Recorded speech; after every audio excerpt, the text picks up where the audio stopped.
Olá novamente, sou eu de novo. Agora vamos continuar a discussão sobre o caso do carbono 13 e sua baixa sensibilidade. Novamente eu tenho que dizer que essa apresentação foi montada para os meus alunos, mas não exclusivamente para esses, e no intuito deles terem conhecimento básico de RMN que precisamos para dar prosseguimento aos projetos que temos em mente. Sendo assim, isso não deve ser encarado como um curso formal em RMN fundamental. E a melhor definição para isso deve ser que esse é um primer para que eles venham a entender o que a gente tem feito e, e é isso. Vamos seguir em frente.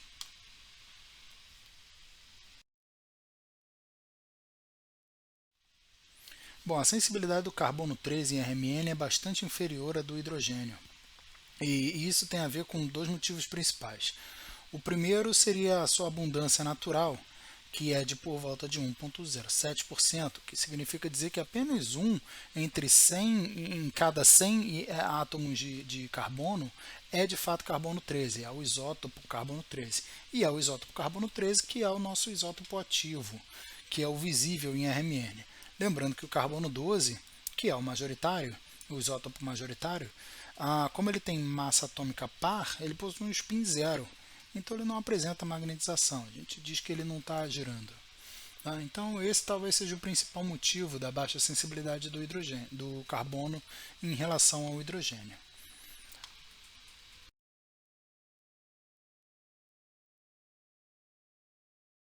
Não é o único.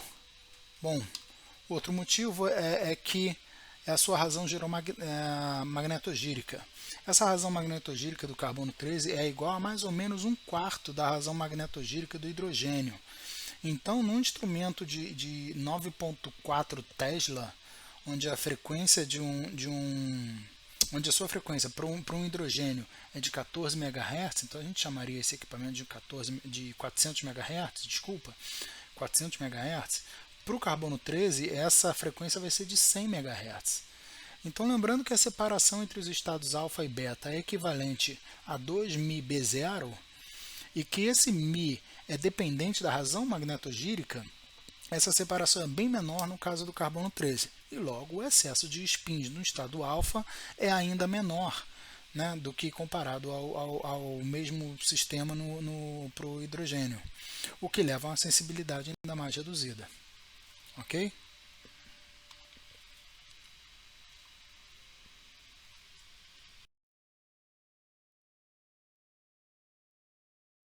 Daí eu preciso entrar, sem muitos detalhes, né, nesse efeito aqui, que é o efeito Overhauser nuclear. Isso é uma variação positiva, no caso do hidrogênio para o carbono 13, da intensidade de um sinal, né, dessa ressonância, por consequência de uma transição de um sinal de outro sinal que é perturbado. Então, assim que a gente perturba um sinal de hidrogênio, acontece essa transferência de polarização para o carbono 13. Tá? E isso acontece via acoplamento dipolar, ou seja, é um fenômeno que acontece via o espaço e não através de ligações químicas. Isso tem a ver com processos de relaxação, mas a gente não vai entrar em muitos detalhes do que está acontecendo exatamente, fundamentalmente no efeito Overhauser nuclear. Basta a gente saber que esse efeito Overhauser nuclear é positivo no caso do hidrogênio para carbono. Então, quando a gente usa ele, a gente vê um ganho na intensidade do carbono 13, dos sinais de carbono 13, e isso é uma boa notícia.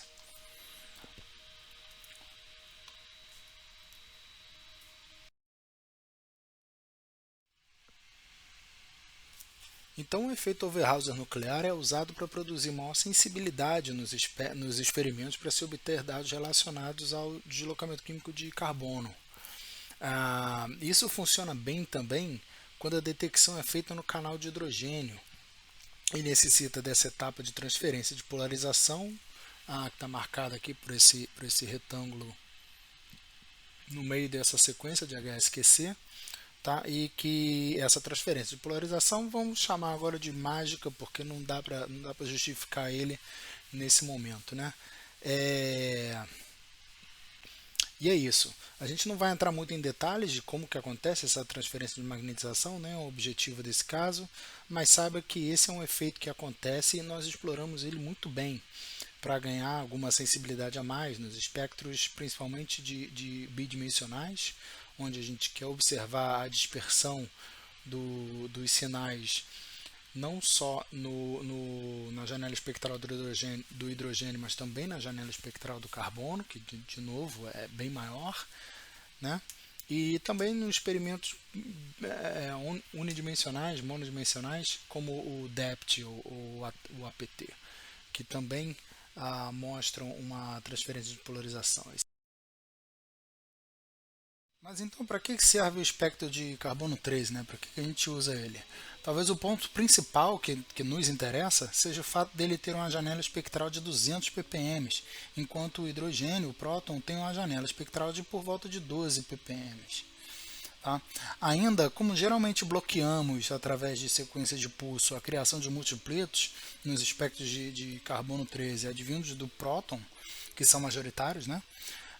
Com o uso de desacopladores, uma parte da sequência a gente pode chamar de desacoplador, ainda ganhamos alguma intensidade dos sinais devido ao efeito de Noy e por obter sempre sinais do tipo simpleto. Lembra que quando um sinal se divide em dupleto, ele cai a intensidade à metade. A área sobre a curva permanece a mesma, mas a intensidade cai pela metade. Então, no carbono 13 temos sempre sinais simpletos distribuídos numa janela espectral bem maior do que aquela do hidrogênio, né? Ou seja, temos muito menos sobreposição dos sinais. Os sinais estão sempre muito mais dispersos.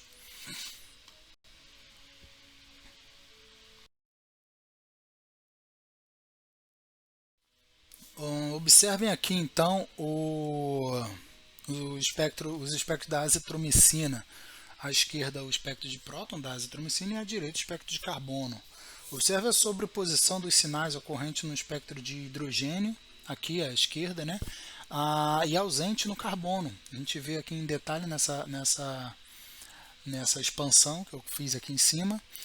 E o problema é que, como o espectro de carbono 13 é muito menos sensível, temos que adquirir muito mais repetições para obter sinais detectáveis, né?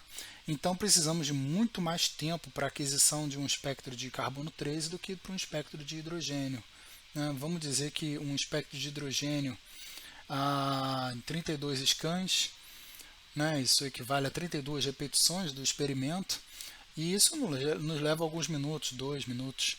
Né? Enquanto que o carbono, para fazer por volta de 100 scans, ou centenas de scans, né, na verdade, que é o que você vai precisar, isso vai levar algumas horas.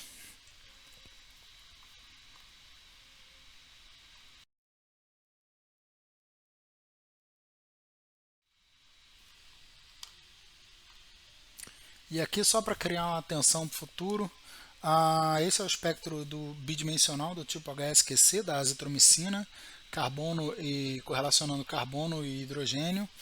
E neste temos esses sinais que indicam quais os hidrogênios estão ligados a quais carbonos 13. Ou seja, eles marcam uma dupla hidrogênio-carbono. E esse tipo de experimento funciona via modulação J1 heteronuclear entre carbono e hidrogênio. Lembra lá da aula de acoplamento. Né? Eu espero que vocês estejam acompanhando a evolução dos assuntos, porque eu estou tentando encaminhar essas aulas de forma que vocês venham a entender esse tipo de espectro e por que ocorrem esses sinais nesses valores de deslocamento químico. Observem essa distribuição dos sinais do HSQC, então, que eu marquei aqui com esse retângulo azul. Isso indica que aquelas mesmas propriedades que fazem variar o deslocamento químico no hidrogênio podem ser usadas para entender o raciocínio dos deslocamentos químicos do carbono 13. Então, quanto mais desblindado, ou seja, quanto menor a distribuição eletrônica por volta daquele núcleo, esse núcleo estará em valores de deslocamento químico maior. Né? Ou seja, o sinal referente a esse núcleo vai apresentar deslocamentos químicos maiores. Por isso que você vê essa distribuição correlacionada entre quanto maior o deslocamento químico do hidrogênio, vai ser maior o deslocamento químico do carbono também.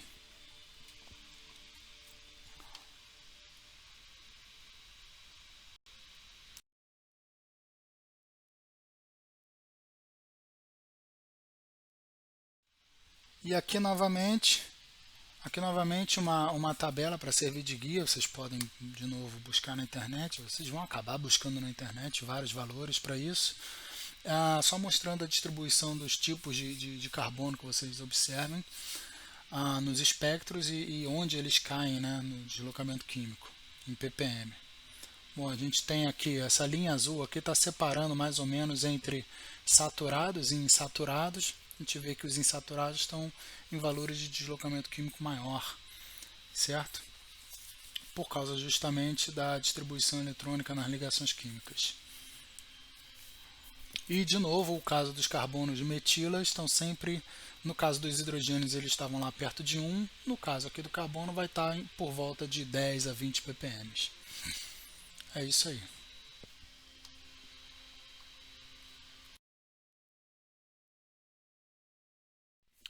Bom, então da mesma forma que a gente fez para o hidrogênio, eu gostaria que vocês olhassem para esses espectros de carbono dessa vez, observassem a janela espectral indo de 0 até 200 ppm, observem as estruturas, observem os sinais, os deslocamentos químicos. Os sinais vocês vão ver sempre simpletos, né, porque são espectros coletados com um desacoplador, então o desacoplador está ligado esse é o espectro de rotina de carbono. Então não precisa pensar em multipletos e constante de acoplamento, mas pensa nos deslocamentos químicos e dá uma parada no vídeo, olha os deslocamentos químicos, por que muda os deslocamentos químicos com esses grupos e tenta dar uma raciocinada em cima desses espectros, ok?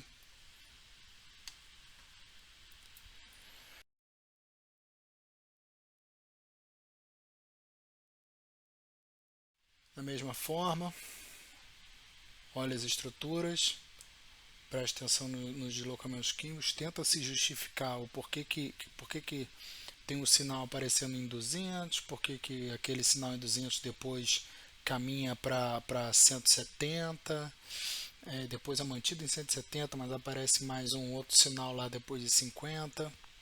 O que são esses sinais? Pega aquela tabela, para o vídeo e tenta assinalar cada sinal conforme a posição na estrutura.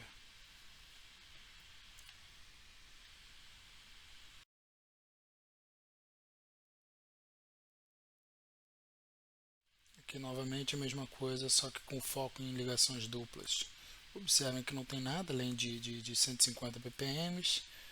Os sinais das ligações duplas estão ali um pouquinho mais para baixo. A ligação dupla entre 100 e 150. Na verdade ele está por volta de 120, 130. E a ligação tripla ali em quase perto de 80. Né? Dá uma pausa, tenta justificar.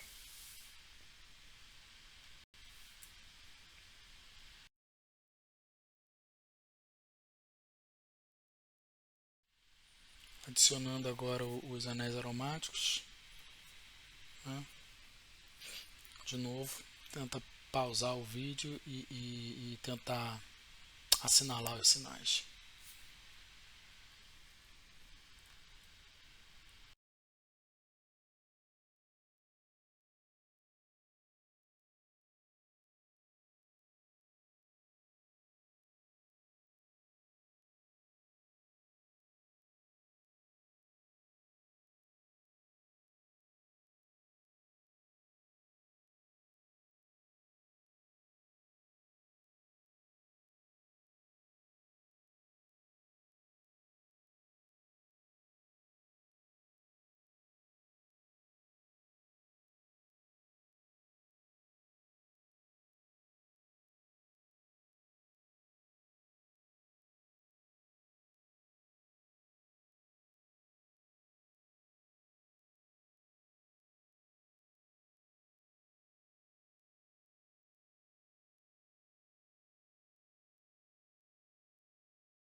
Bom, então é isso por hoje e na próxima vez a gente fala dos espectros bidimensionais e fecha esse curso.